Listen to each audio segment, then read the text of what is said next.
Hello, and thank you for joining me today. I'm presenting a concise overview of my policy analysis focused on expanding full practice authority for nurse practitioners in Missouri.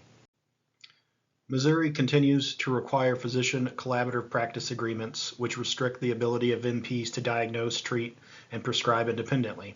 These restrictions significantly limit access to care in both rural and underserved regions.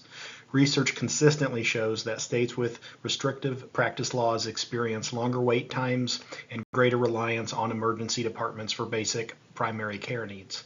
Full practice authority offers an evidence-based pathway to improve access and strengthen the healthcare workforce across Missouri. Several factors shape the need for modernizing NP scope laws. Socially, many Missouri counties, especially rural areas, face severe provider shortages and high unmet demand for primary care. Economically, collaborative practice agreements add avoidable administrative costs for both physicians and nurse practitioners. Evidence shows that NPs consistently provide cost-effective primary care. Politically, Missouri remains one of the most restrictive states in the country, although bipartisan concern about rural access has increased legislative interest in reform. Ethically, nurse practitioners deliver safe and effective care comparable to physicians, meaning restrictive laws worsen inequities by limiting access for the communities who need care the most.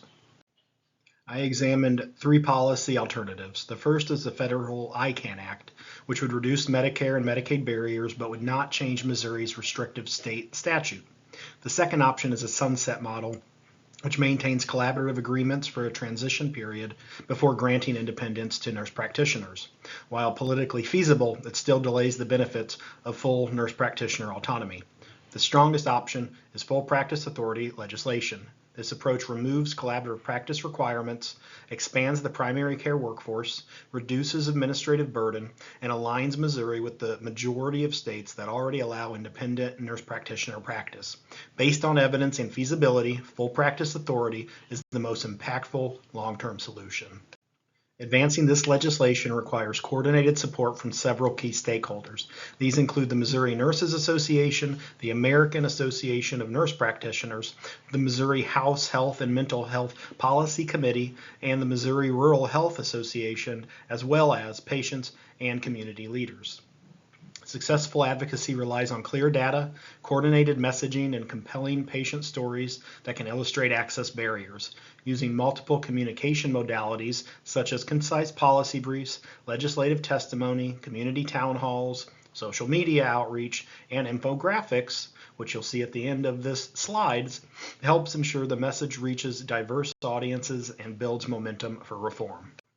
In conclusion, Missouri's current nurse practitioner scope laws create preventable barriers to care, especially for rural and underserved communities.